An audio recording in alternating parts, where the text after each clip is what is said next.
Bonjour na ba mama, bonjour na ba abonné fidèle, bato banzima kolanda biso na ba différents chaînes o bozolanda biso na eleko ya lelo.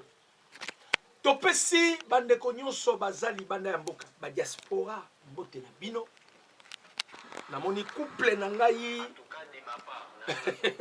ya nganda mbu ya Paul na ba mama babilukezo mbote na bino. Bandeko baza na Nord Kivu na Sud Kivu. Bato ya Goma bobenga kinga lobby. Bolobaki bokolanda nga lelo na pesa information sur situation ya Goma. Bozolanda nga déjà mbote na bino nyonso.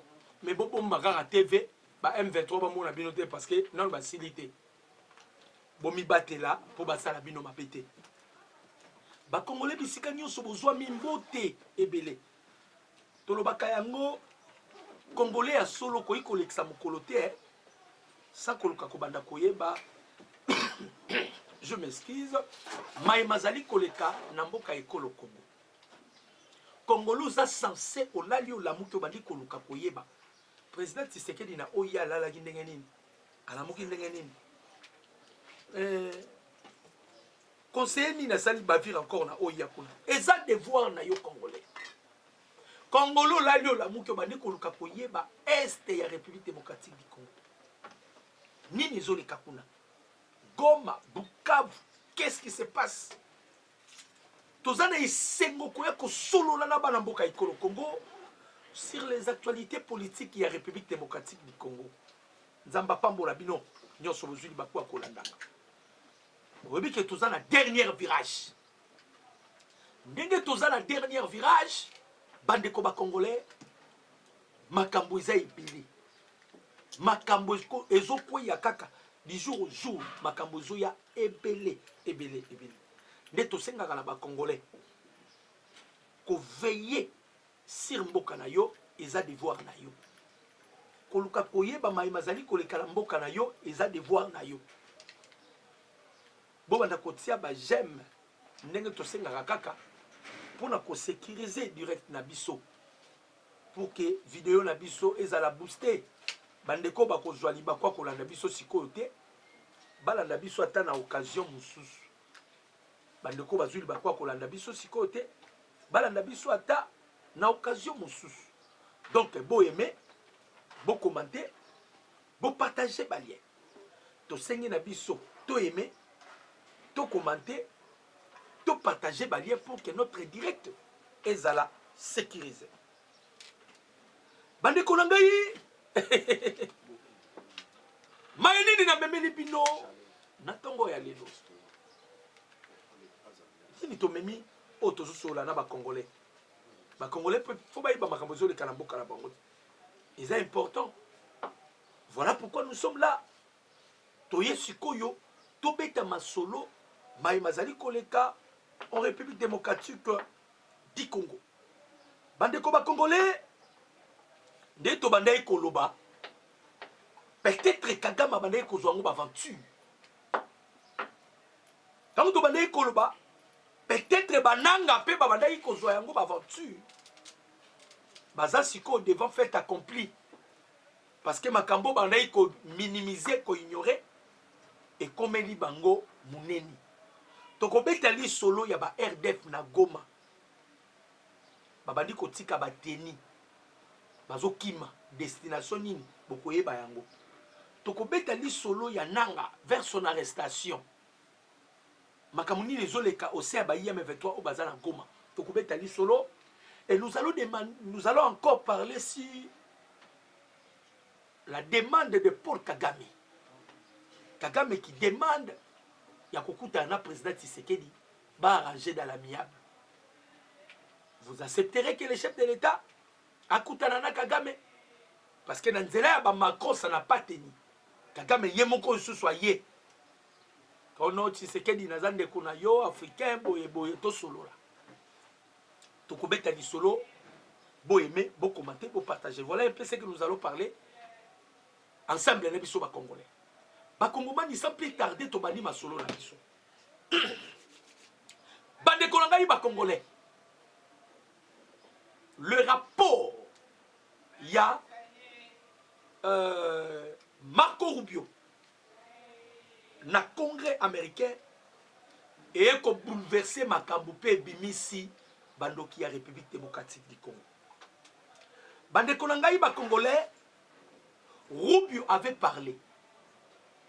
Mais muto qui ko accentuer communication na ye ezalaki Massad Bolos. Rubio azalaki un peu superficiel. Mais Massad Bolos aye ko vandi sa communication na ye. O ekoti si trouble na Union européenne. Pour na nini Union européenne bakoti en débandade bakoti na trouble. Bande konangai ba congolais, Union européenne a signé qui ba accord na Rwanda. Union européenne a dit que Rwanda peut perdre des guerres devant Tshisekedi.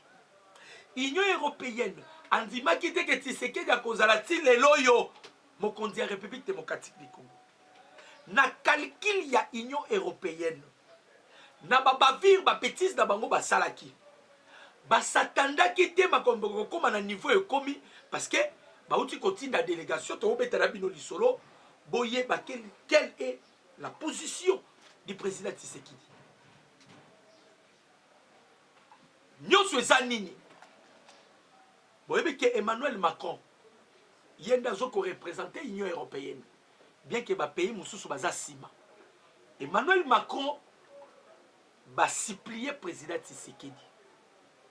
Bah, si le président Tshisekedi, ce qui peut permettre, c'est 15%. Le président Tshisekedi a boyi. Pourquoi les chefs de l'État boyi? Bah, dès qu'on a Mkonzamboka, Azalaki n'a besoin, la RDC to collaborera na ba pays wana nyonso ya Union européenne. Alors, est-ce qu'on a zoé bisabino la Union européenne, pays na pays, a commis koluka skoyo, a bongisa na République démocratique du Congo.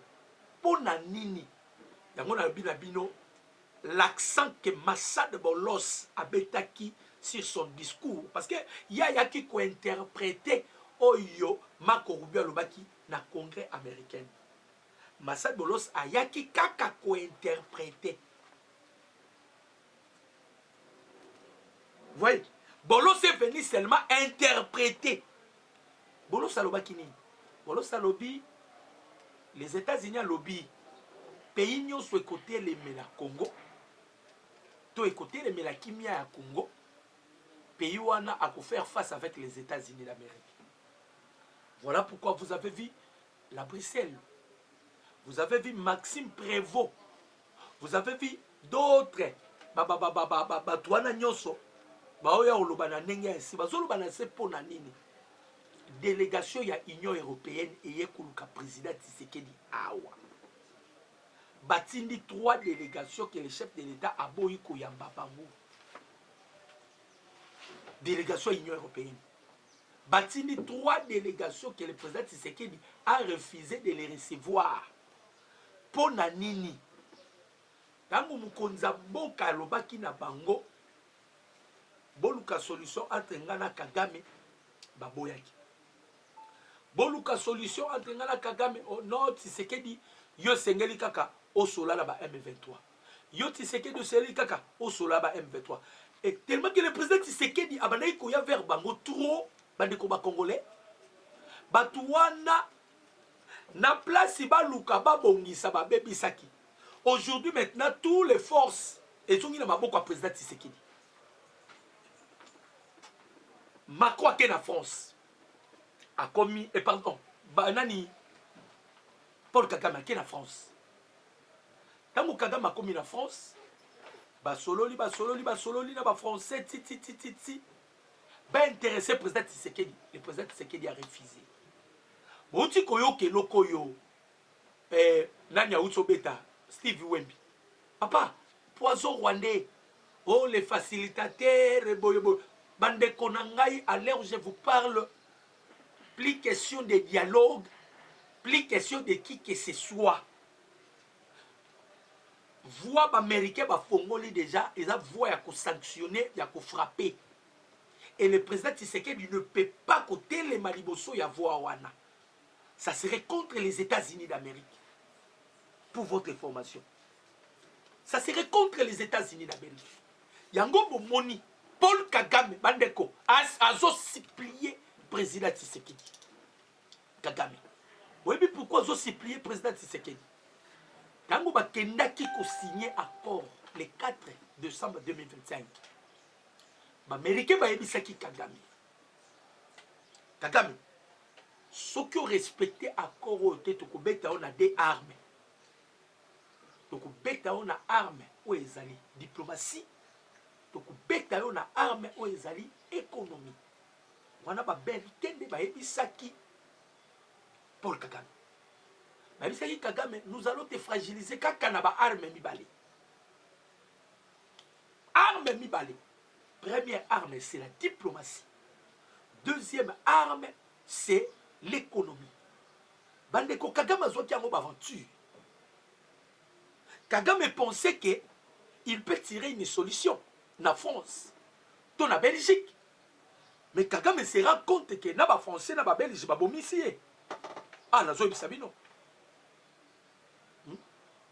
Kagame se rend compte que na ba belge, na ba français, ba bomisi. Parce que makambo yo ezokomela ina minito yo bande konanga. Économie na Rwanda, dépression sur dépression. Carburant na Kigali ezati. Ils ont même la difficulté, hein, pour votre information, la difficulté de faire des navettes. Il y a comme ça la ravitaillement. Parce que carburant ezati. Lobi na lobaki loko na lobaki. Lorsque les Américains frappent, les Américains sont en bêta. Les Américains sont bêta avec précision. Ceux qui sont Américains sont bêta avec précision. On avait parlé de ça. Moni Sikoyo, modèle ba bêta Kagame. Ba analyste ba bandi de Yakoloba parce que Rubio balingi date ya JE ezala boycotté. Date ya JE ezala pas aller kokota na Rwanda. Biso to ande ko bunda kana Congo. Mais na Congo na biso to ande ko bunda. Bomoni nde to bande aussi sama. Nde to bande aussi sama. Nde to bande ko aussi sama. Ce que yo Kagame e ko se rendre compte. Armée ezali susu forte. Les États-Unis ba pesi ultimatum. Calendrier bimi. Degré de force, il va quitter le Congo. C'est alors que Kagame va demander maintenant Tokutana président Tshisekedi. Tokutana président Tshisekedi. Tosolana président Tshisekedi. Les Congolais pourquoi accepter yango? Liboso Zaki Joseph Kabila. Atindi ben misère na Angola. Bakutani na Lorenzo. Oh non, je peux aussi Kotsambongo na ngai, mais Tshisekedi a permettre ngai kaka na zonga na Congo. Le président Tshisekedi a kekutani na Lorenzo. Ayebi si Lorenzo ngala benga na Kabila na Congo. Oh. Si Kabila veut retourner au Congo, qu'il vienne affronter la justice congolaise. Ya lo barakaza innocent. Aya sikoyo basambisa. De la même manière avec maintenant Paul Kagame. Donc Kagame plus moni président Tshisekedi aza mwana mukie. Oh non nakutana Tshisekedi aza ndeko na ngai. Président Tshisekedi lelo komi ndeko na yo. Kagame. Président Félix lelo komi ndeko na yo parce que komi na suka. Même les 15% que vous avez demandé là, le président Tshisekedi a refusé. Ils ont demandé les 15%. Talaka Union européenne a commis un niveau à négocier. Hein, bandeko ba Congolais. Union européenne a commis un niveau à négocier. Ote Tshisekedi, Tsanase, le président Tshisekedi a dit non. Le chef de l'État a dit non.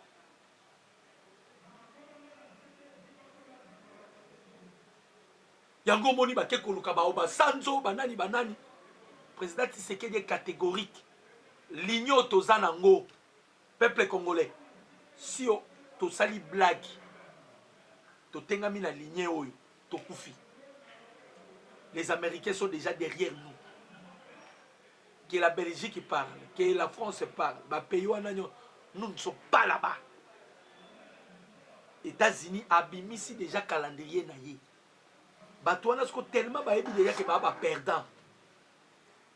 Bayebi déjà que ba perdant. Babandi ko lila munoko mbokati. La boycotté.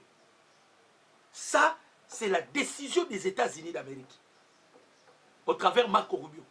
Balingi date wana ezala boycotté. Yango na tuni bino ba congolais. Accepterez-vous mukonza mboka kutana na Muchopi? Muchopi a commis na suka. C'est un robot que les Américains eux-mêmes ont fabriqué. Ndeko moko outi ko sala analyse moko très approfondie. Alors on a coupé la tête de Kagame. Ndenge nini ba coupé yango. To betela bino masoloti. Toloba qui est sa dernier virage. Kagame pensait que a un problème na Kabila. Sans tenir compte que la personne qui est au pouvoir ce n'est pas Kabila. Kagame pensait que Tshisekedi serait à Ozala Kabila. Ne ba na ko sala ba jena Kabila. Ba voiture na ba on sala Kabila. Avec okutana na muto pesa ye espacité. On a utilisé tous les armes possibles. Oh Kagame banda ko utiliser biso pe to utiliser ngo na ba façon nyonso. C'était l'objectif ya ko anéantir Kagame. Et a on a zo ebisa bino bande konanga tokoye ko lala to lamuki un de ces 4 matins to ki coup d'état na Kigali. Pour votre information. Na lobi na bino tokoye ko lala to lamuki un des 4 matins to ki coup d'état na Kigali. Oui pourquoi na ebisa bino bongo? Lobi bakota ki réunion. Moubarak Munganga kota ki réunion. C'est lui le chef d'état-major. A kota ki réunion. Bakabare be bazalaki, batwala nyoso bazalaki bakota ki réunion. Bande konangai, les choses ne marchent pas à Kigali.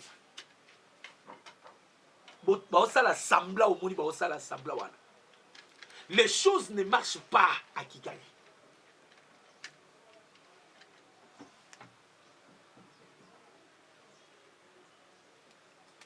Les choses ne marchent pas. Les Américains vont affaiblir Kagame na des armes. Le premier arme, les Américains, ils avaient utilisé d'abord la frappe à sorte que Kagame a niatasso l'américain. Parce que ceux qui ont dit qu'ils aux États-Unis, les Américains ont dit qu'ils ont. Alors, pour ne pas bombayer bien, il faut que nous aux États-Unis. On est qui premier. Deuxième, sur le plan économique. Sur le plan économique. Maxime Prévost a besoin de réponse. Auto PC réponse, ce n'est pas américain. Na autant il a une réponse à américain à ce qui concerne la FPLA. Bande koto aimer, to commenter, to partager. J'aime ça c'est to le kato aimer pour que notre direct est à la sécuriser. To multiplier j'aime. Union européenne bande konangai boyo kana no makambo somo ya Union européenne. Ah nazo bisabino awa. Na 2030 l'Union européenne a causé la difficulté à ba minerais. Entre autres ba minerais stratégiques.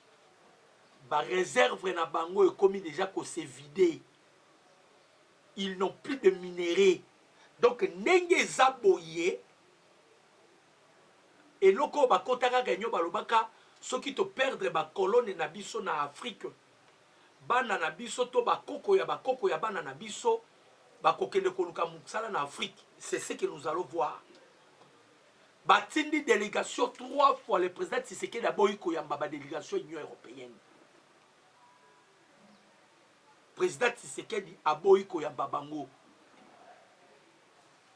Yango bomoni Maxime Prévost bimi aloba biloba loba mais ba pesi réponse. Qu'est-ce qui se passe avec l'Union européenne? Na réunion na bango bakoti balobi mutalukeli biso makambo zana ni Emmanuel Macron. Le fait que Macron a pris Kagame parce que l'Américain ba boaki Kagame, Macron a vu Kagame sous forme ya ko héberger sous forme ya ko sala ye enfant adoptif. Les Américains pour na bango ba mona kiango za insulte. nazo épinglé maloba bolos aloba qui paye écouter les mains. Ce pays sera frappé par les États-Unis d'Amérique. Ce pays sera frappé par les États-Unis d'Amérique.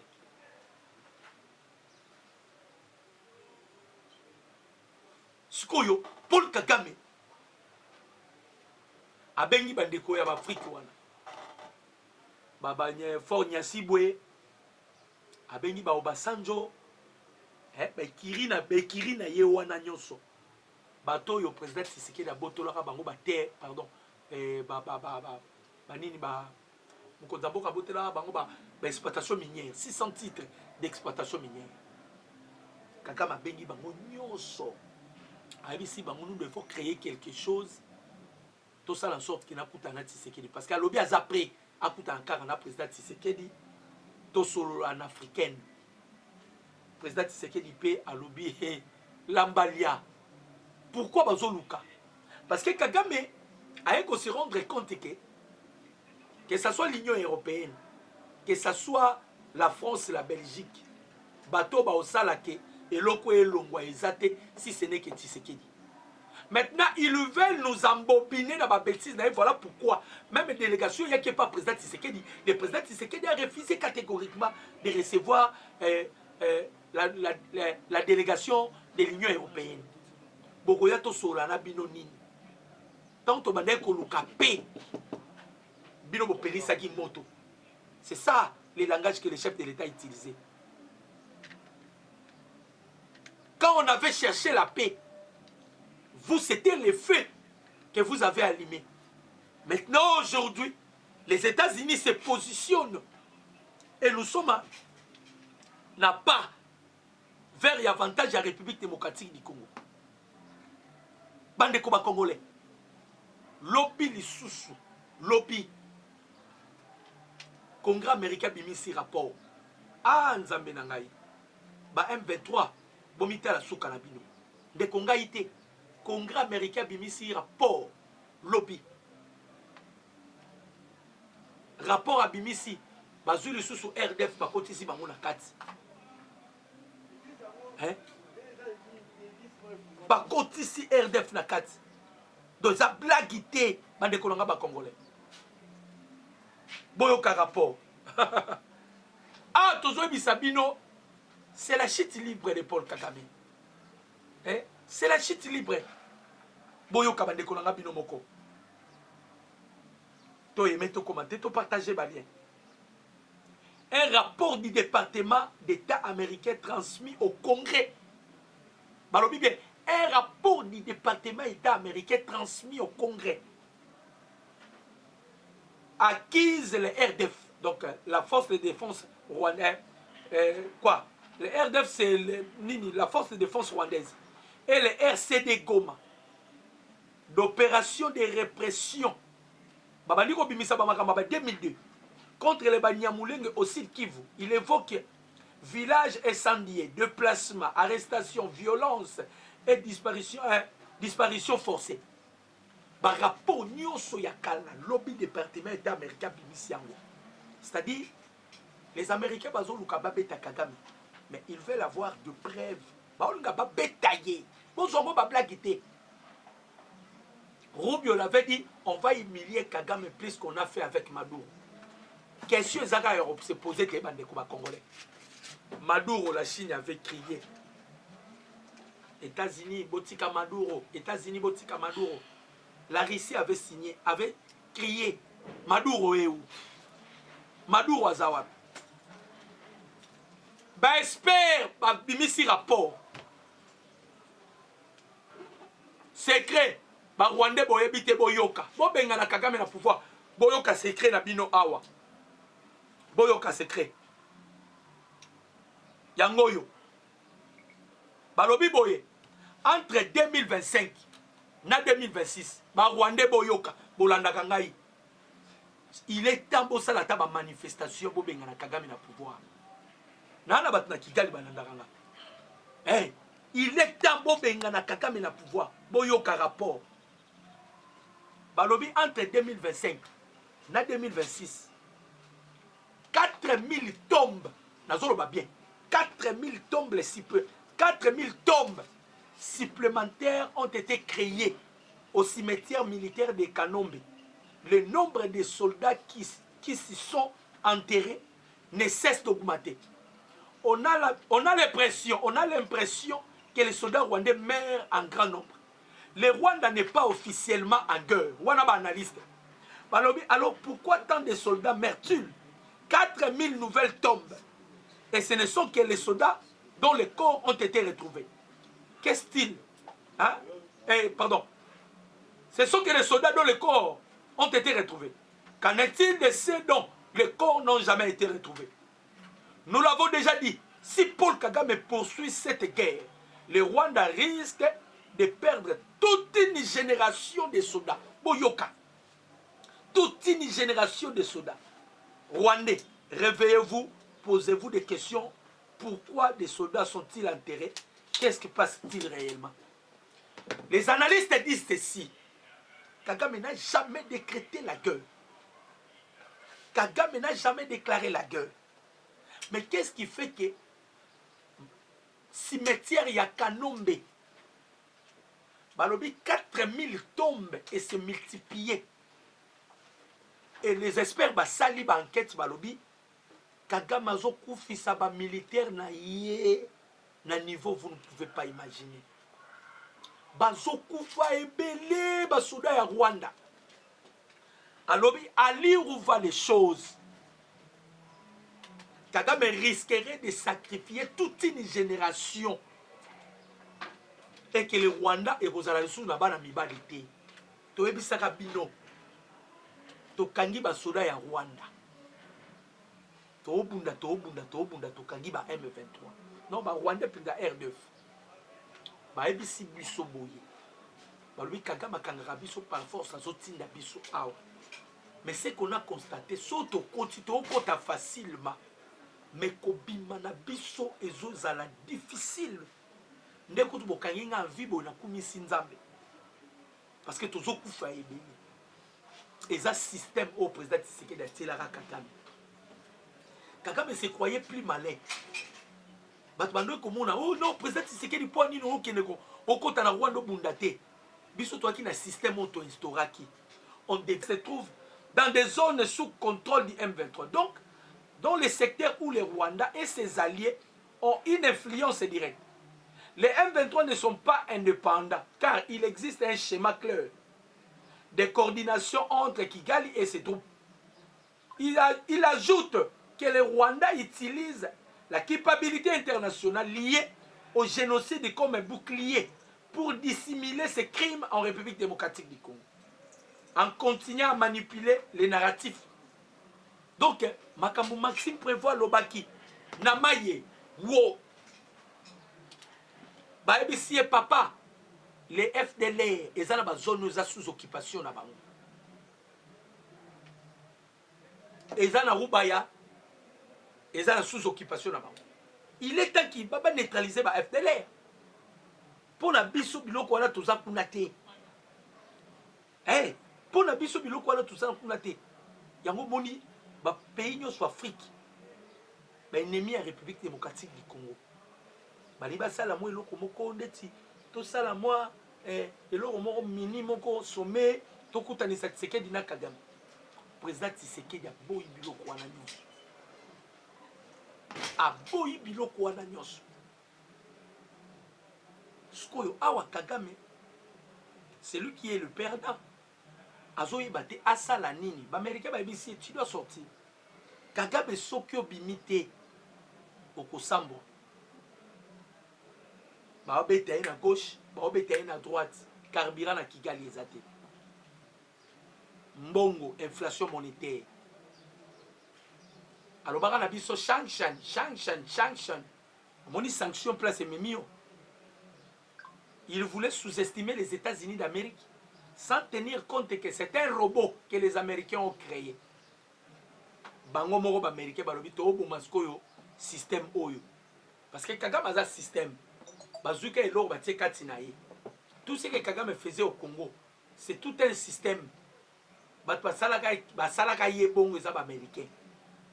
Basalaka ye pona ba intérêt ya ba américain. Mais les Américains se rendent compte. Les robots, ils sont en contrôle de la bisoté.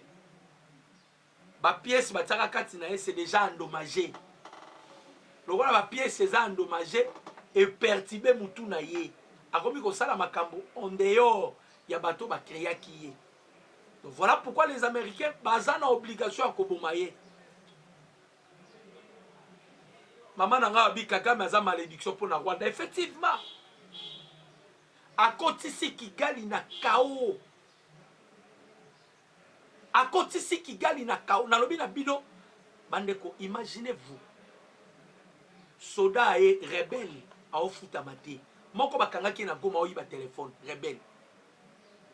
Vie à Passi. Pourquoi vous êtes venu faire la guerre en République démocratique du Congo? Pourquoi vous avez décidé de venir faire la guerre en RDC? Pas si ba okokalisu sous te pema. Vie komi bango bololo. Asalaki par tous les moyens bande kolanga.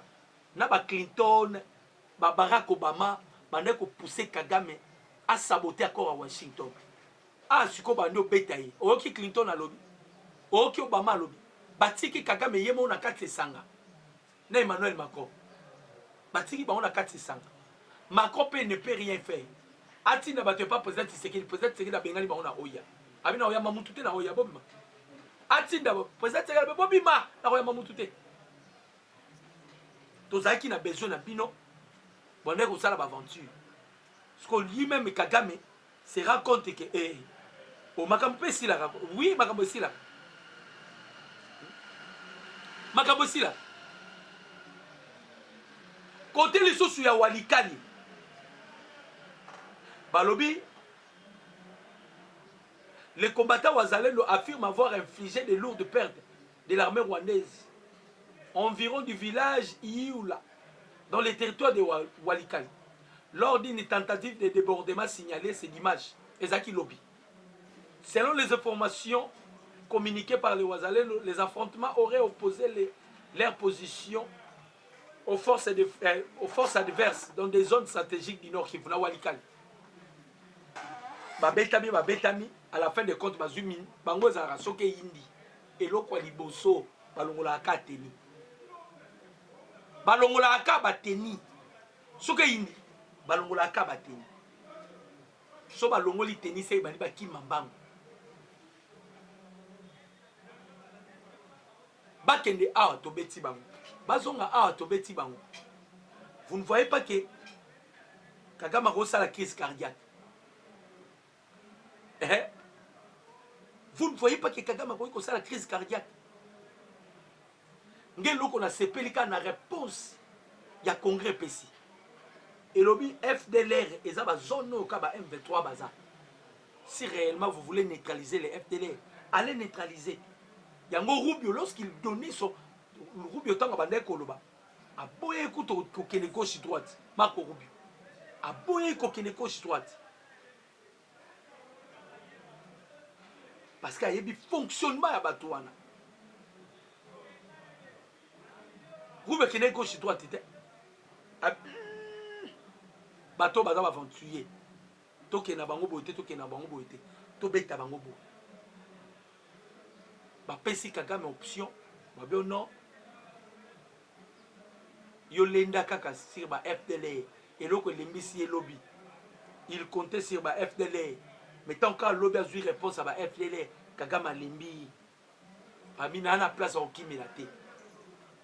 Atala ke pa ba FDLR. Ezaka liwa. Nakene mupanzibo ezaka liwa. Siko torosuki la wapi. Nde bakota ki renyoti. Bakoti réunion ba Kabarebe banani nani banani. D'ailleurs ba James Kabarebe déjà James Kabarebe a peur déjà na banani ba Hutu. Ils ont tué des Hutus. Ba ebi ke soki ba Hutu ba zongi à la tête du Rwanda. Ça serait la vengeance. Ça serait la vengeance. Alors ba koti réunion option na bango eza nini na minute oyo. Il y a une hypothèse, il y a FDLR, ça n'a pas marché. Option à Bango, ils ont créé chaos. bakocreye kao ndenge nini bazokotisa trouble epai ya ba IM23 bakotisi trouble epai ya ba RDF bakotisi trouble epai ya banani bako imaginez-vous lobby Bertrand Bisimwa ye na Goma Bertrand Bisimwa komi na Goma ba pesi ba mwa instruction bakanga bato nanga ba poche nyonso nanga bakangi bango ah ndeza bo bakotsa bon lelo nde bakotsa ba prison kaka dans les pamba boy Bertrand Bisimwa donne l'ordre. Cela prouve que nanga ndaza cible na nito. On cherche maintenant par quel moyen bakoki kokotsa bakosi misananga touche. Na minute nanga za cible. Baoluka bakanga nanga mais baoluka bakena ngona ba narratif moko boye o eko betate. Parce que vous savez, avec Magloire Paluku, ça créait des choses. Ils veulent maintenant faire avec Nanga, la façon moko boye. Hein, il y a sous forme que peut-être Nanga a commis qui erreur, peut-être Nanga sala qui est l'autre moko boye. Yango di baniba sala sikoy. Nanga lobi kutute. Amonika batuna bandio kanga bango bandio kanga bango. Nye. Yemoro déjà affaibli. Bobi Kenanga a affaibli. Extrêmement affaibli. Batali gauche, batali droite. Baobi Goma, Baobi Bukavu. Donc, Goma Bukavu, ils allaient qui courte joie. Et ils pensaient que Bakoy Kotikala. Mais allez voir les choses. Même un mixage, un brassage, wana. Pardon. Dans le programme, il y a PDD RCS wana. Parce que qu'on obse des opérations, normalement, on devait procéder aussi dans l'opération wana. Qu'on obse des opérations. Il fallait qu'on se procédait dans l'eau. Mais n'engé qu'à Roubi, le problème, il y a M23 et Tikali, nous allons traiter ces problèmes-là. Et bien, si calcule là-bas, tout. Yango boyokaki. Bakomi koboma na bango biso tolobi ah o ezagé à Kagame te Kagame komi na piste à Sikata zoluka créer. Kagame doit créer des jets, doit multiplier des moyens, doit multiplier ba moyens pour zoluka yango. Peut-être akoyi ko benda ata, peut-être akoyi ko sala eloko parce que États-Unis si alobaki to veiller na Kagame. Biso toujours veillé na Kagame. Malobaki babomba kite. Nous veillons et pas Kagame. Total à Kagame s'il va respecter ou il ne va pas respecter. Si Kagame va respecter, ça va. Si Kagame ne respecte pas, oh, lui-même il va assumer. Bande Konanga. Awa bato nyonso bakomi kofuta oya bango mbano.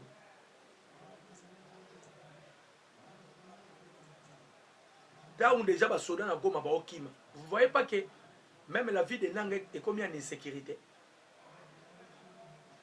Tout solo la nan. Aéroport mutu mo ndazo garder. Kagame, toi tu avais dit que tu vas pas quitter le Congo. Tant que ma cause profonde et ça nous traiter, moi je ne dois pas quitter. C'est ce que Kagame arrive ça. Il faut pas traiter ma cause profonde. Ceux qui vont traiter ma cause profonde, c'est alors qu'on a quitter. Cause profonde des années, oh ma belle. Ah, ma belle, ça va. Ma belle. Au signal, on a un contrat, ma belle. Oh, na signaka, ça va, problème ça. Américain va vendre, va zélier, titi, va bimisser les rapports. La place va Luka. Ba kita na makamla mabele mais ba américain ba bimise li rapport ba bimise les rapports ba lobi papa bimande na Congo sikoyo bima na Congo loko yozo songo ba black bima sokyo bimite okosambwa ba William Ruto milelo yo je félicite le président Tshisekedi pour avoir refusé qu'il y ait une délégation de l'Union européenne. Na bata o eza bata so ko yamba Union européenne te bazoye la biso distraction. Les Américains, ils ont déjà opté sur la libération de la République démocratique du Congo. Ils ont donné aussi des conditions na ba pays nyonso et ko s'attraver. Pays à cause la blague. Les États-Unis vont les frapper. Yango moni bato wana nyonso bas bavandi ka kimia boyo kana makambo eleki lobi na Goma. Bon multiplier ba j'aime. To aimer to commenter to partager. Boyo ka makambo eleki na Goma lobi.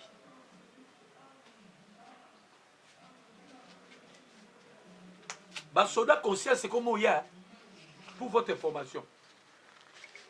Ba soda pe la conscience c'est comme oya. Ba y comprendre que ba obunda guerre moko boyeza sans fin. Guerre moko boyeza ngatina boyoka. Lobi na axe nord Kivu. Point de la citation na Goma ville. Na borne numéro 13, lobby, na borne numéro 13. Une découverte importante a été faite. De nombreuses ethnies et des armes militaires ont été abandonnées sur place. Des jeunes Tutsis enrôlés au sein du M23 ont jeté leur effet militaire avant de traverser la frontière vers le Rwanda. Par ailleurs, des jeunes Congolais ont également fui sans laisser de traces. Cette vague de désertion s'explique par plusieurs facteurs majeurs. Des salaires impayés qui démobilisent ces troupes, une famine sévère, les combattants manquent cruellement de nourriture, des morts en cascade au front. Des morts en cascade au front provoquant une panique généralisée dans leurs rangs. Du côté de l'aéroport de Goma, la situation a également changé de manière radicale, alors qu'on observait auparavant une forte concentration de militaires. La zone se vide. Désormais, un seul militaire monte la garde à la porte de l'aéroport. L'aéroport, il y a Goma. Baroma monaka soda moko. On a zoé bisabino bato a Goma nde babengi nga lobby. Bato a Goma.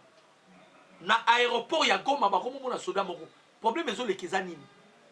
Ba vandika ba remarquer ba moni ba jeune oyo parce que Kagame rola ki ba jeune bana mike. O ba uté Kigali. Bande kolanga ba bande olongola ba teni. Ba bande olongola ba te ba bwaki na minduki. Bakati si na pour bayebi moi nzela na bango ya Rwanda na Goma non ya frontière ezali bakoti bazongi na bango Rwanda bakoti bazana ba congolais na biso pe bakangaki par force na ba commune eza peuplé na Goma bango kutu bakima sans trace. Donc à l'heure où je vous parle ndenge na zobi sabino awa soki ba wazalendo ba attaquer kaka Goma na tongo oyo tozo aéroport ya Goma. Soki ba wazalendo na tongo yo batake Goma nazoye bisabino Dieu me témoin makambo nazoye bisabino makambo leki lobby et salami kaka na Goma te et salami na ba plusieurs endroits ba ligne de front ebele ba soda ba komo kima bango moko bazo kima yo kasi ba soda ba na information te. Vous ne pensez pas que vous pensez que les soldats là ne suivent pas les informations. Oyo bayoki Rubio à lobby. Oyo bayoki Kagame a koti si réunion. Lobby ba koti ki réunion. Kagame a lobby on ne peut rien faire. Ça c'est entre la vie et la mort. Dans le baki na bino déjà. Quand les Américains disent 1, c'est que babongi c'est déjà 99. C'est si avant baloba makambo wana ba yebi saki déjà Kagame ba bengi ba bi papa. To pekisio yo kiti. Tonisko to matisa vitesse eza supérieure. Yo soza makasi kobima na Congo te vanda na Congo. Hey, si tu te sens pena que okoki kobima na Congo te vanda na Congo. Tokosunga yo. Hey, les Américains sont comme ça. Bande koma j'aime ça na c'est tout multiplier ba j'aime. To aimer to commenter to partager. Na ba to nyoso ba koti ba bosa na ko aimer tout ça ba j'aime. Bomoni place to kei basoda babandi kokima bango moko na mboka moko RDF moko amibomaki ye moko nzaleleki amibeti masasi amibomaki RDF na mibomi ye moko nzaleleki amibeti masasi amibomi mpona koyebisa bino bandeko na ngai même Kagame place avanda oyeba te alobi ah donc nazobima mpena Kongoko Tshisekedi yaka tosolola Kagame a perdre bavantage nyonso tolingai tosala chaîne d'approvisionnement babisaki président Tshisekedi et pas baméricain tant tosigné badile babisaki président Tshisekedi le Congo est béni oza obligé bapays voisin na yo mpe babénéficier mpe na baminéré na yo comme le président Tshisekedi n'est pas rancunieux le président Tshisekedi ayebisaki baaméricain ça va problème eza te soki Rwanda baloya ozwa bamine kosomba problème eza te eza te ke azwa ofele non kosomba soki abanda kosomba problème eza te aya na ye la porte est grandement ouverte parce que Kagame aboyaki Kagame yaki na besoin omoni azala na contrôle ya este soki aza na besoin apesa 5000 tonnes na Belgique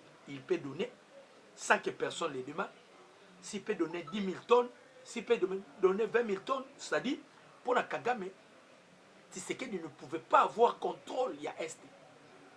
Contrôle il y a Est et Tikala Maboko na ye. Azobo son adversaire ou azali boso na ye. Et là où est Kagame ya wana. Maintenant ici aza sansa ko bimisa batune po ba soda musu déjà ba okima. Biso peut comme ko observer cesser les faits. Ba biba bima. Botala bango de baobi to comment observer cesser les faits c'est ce qui fait que na goma lobi ba soda bango nyonso babini bazo kima bamsu bazo kota na bazamba bamsu bazo kima donc baboyi na bango babwaki bateni ba obunda lisute bakufi tellement trop et bazo kufa sans arrêt bakufa rakaka so bakoti bakufi so bakoti bakufi à la fin de compte. Parce que peut-être que Kagame, lorsqu'il faisait la guerre, il pensait, quand il faisait la guerre, il pensait que quand on fait la guerre, donc Arobibata rotika la libella. Yango moni activaki a kotsisimi tuka. Donc pour la Kagame Zalaki, le moment était venu to balkaniser Congo. Ndebo Joseph Abimaka, on doit soudaniser la RDC. Donc c'est ça que le moment déjà qui prémédité. Ah non, nous avons aussi opportunité au Kota Goma, nous avons aussi opportunité au Kota Bukavu, de réaliser qu'un rêve la biso. De réaliser rêve la biso. Rêve za kinini, akata Congo. Ateba effort, papa, bakati soufflé et pas américain. Baby si papa mboka onoza eza mboka ba. Mboka ba congolais. Tozo senga na yo kanga bisaka bima Congo. Kanga bisaka bima Congo. Kagame leli ba américain ba bisiye toza kunate. Kanga bisaka bima Congo. Shikoyo na ba soda nyoso perdre.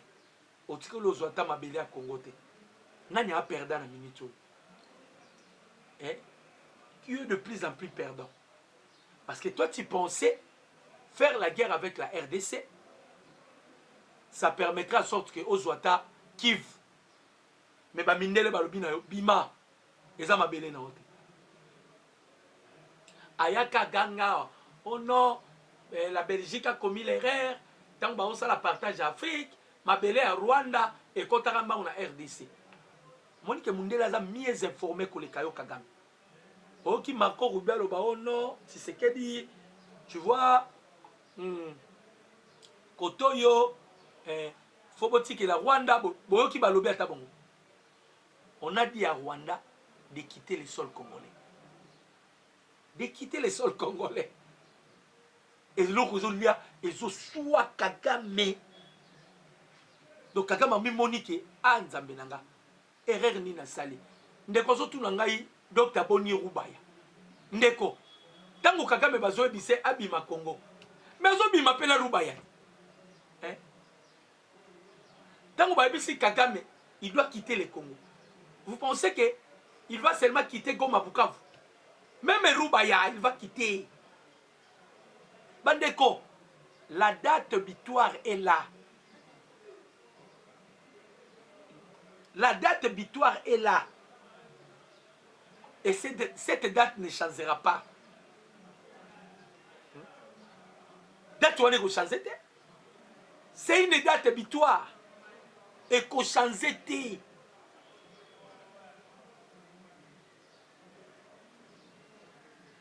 Bakoti réunion lobby. Kagame azotu na kabaré. Qu'est-ce qu'on doit faire?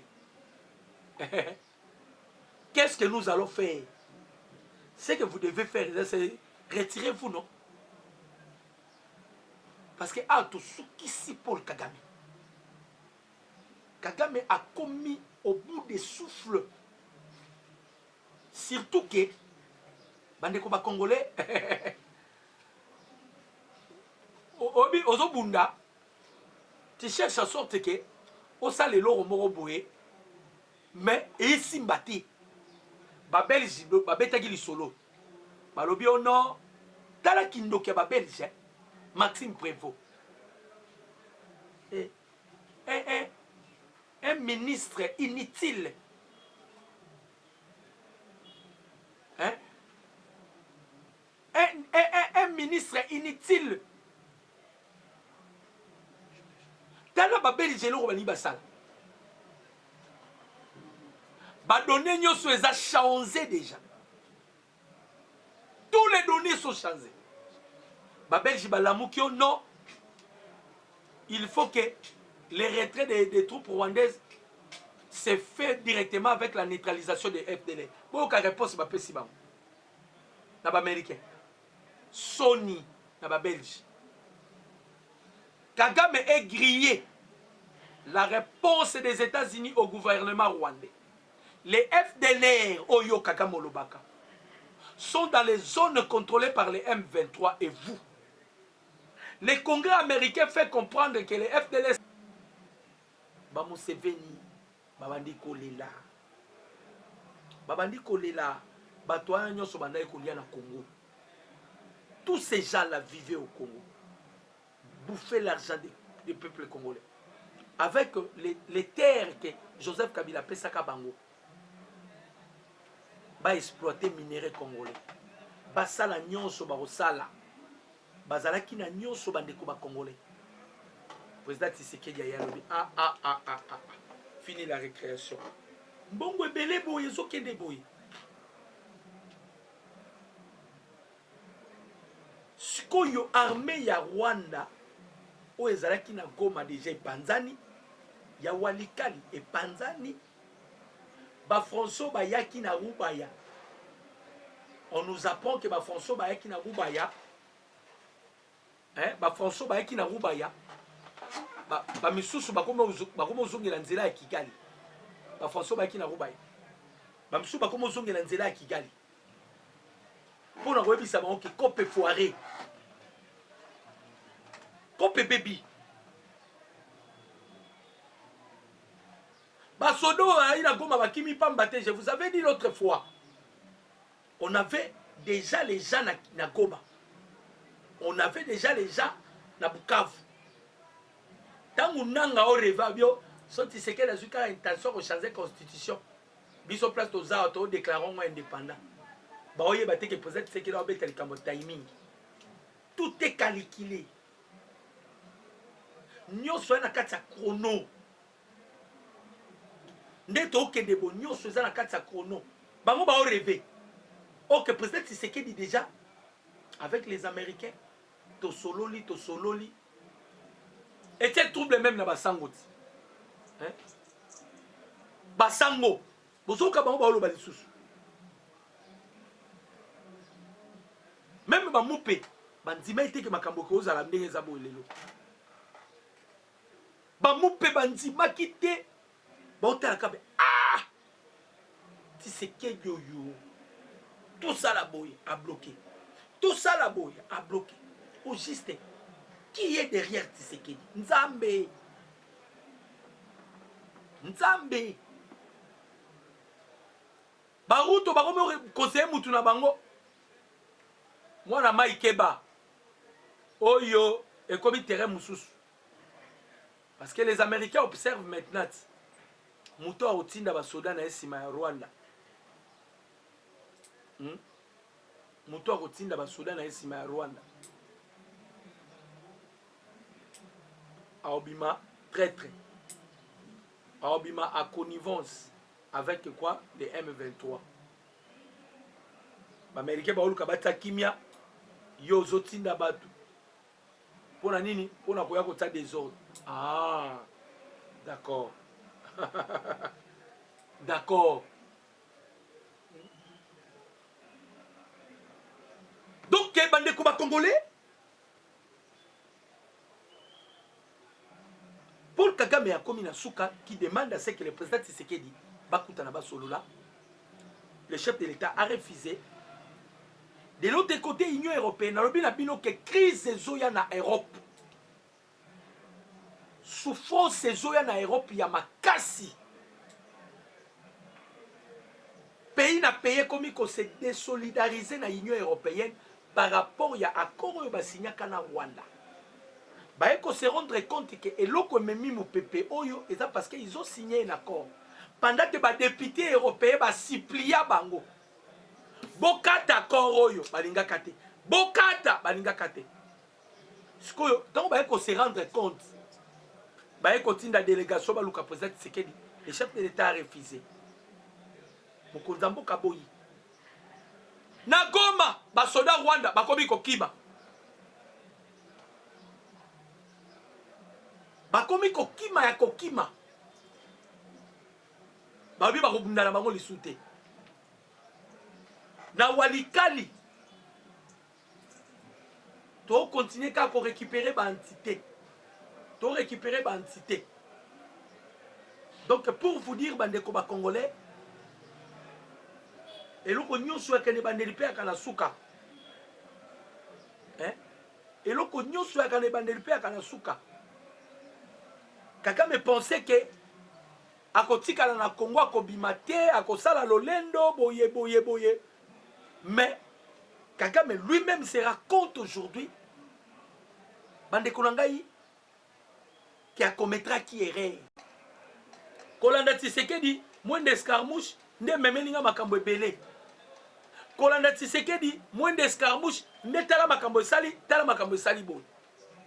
Parce que biso tondo ko luka tout le cas simbisaka Kagame touche. Ok funda Kagame tia des preuves. Bako défendre na ba globaliste, bako défendre na ba multinationaux. To simbisa ta ba touche. So to simbisi ba touche. To ko diembela ta na sima ba touche wana to yeba ndeni to sala.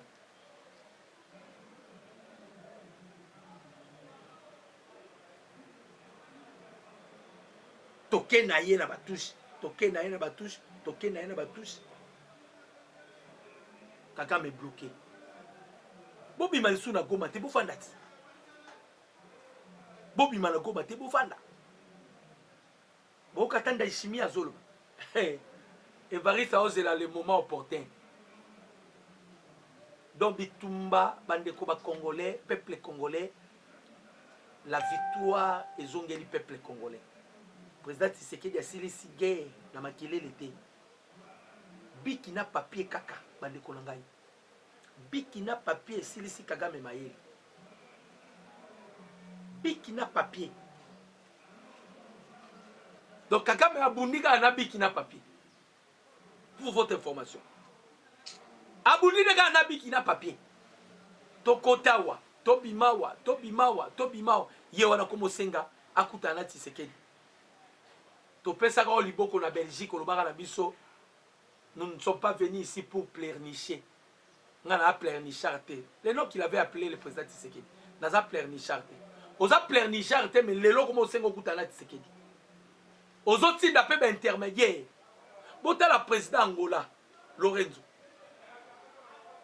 Lorenzo yo to e baraté.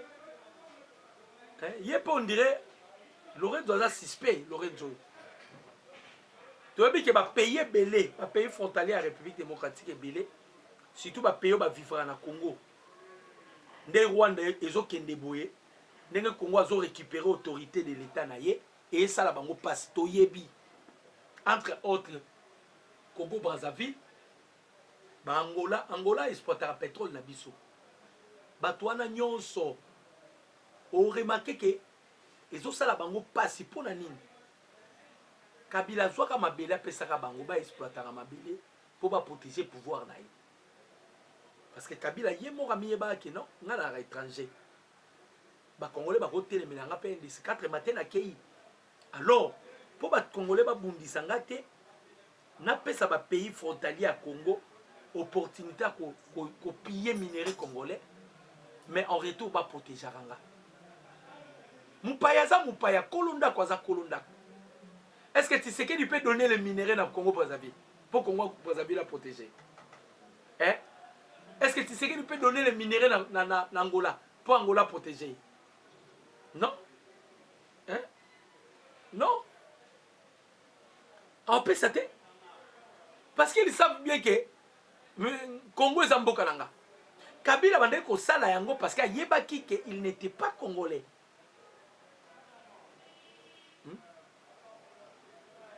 Et là, quand on a tolobaki yango papa na ngamo komeli ngam likambo ba mbongo ba soda. Vous avez raison. Tolobaki yango. Tous on a besoin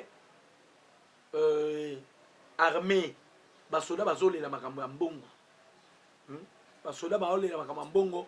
Vous devez traiter ces cas-là. Vous devez traiter ces cas-là makambo ya mbongo ba soda. Vous devez traiter ces cas-là. On parle de ça, mais il y aura beaucoup plus. Quand je donne l'information, il faut avoir une piste. Mais ils ne m'ont pas donné de piste. Ils ont dit que solo ya Kagame Bitumba Sili. Bandeko ba Congolais, Bitumba et Sili. Président Tshisekedi alongi Bitumba. Tango alataka pembe, bato batenaka quantité. Mais les autres, pourquoi président Tshisekedi alataka pembe? Ayebisaki Jean-Jacques Puruzi ke na Sisi Bitumba. Ayebisaki Jean-Jacques Puruzi na Sisi Bitumba. Biso tozwaki yango baventure mais allez où te tobeta lisolo na bino. Kagame est dans l'obligation de se retirer. Soit andimi babumaye, soit à se retirer. Soit à liba bumaye, soit à se retirer. Et là, si quelqu'un est en Goana, on va les tuer.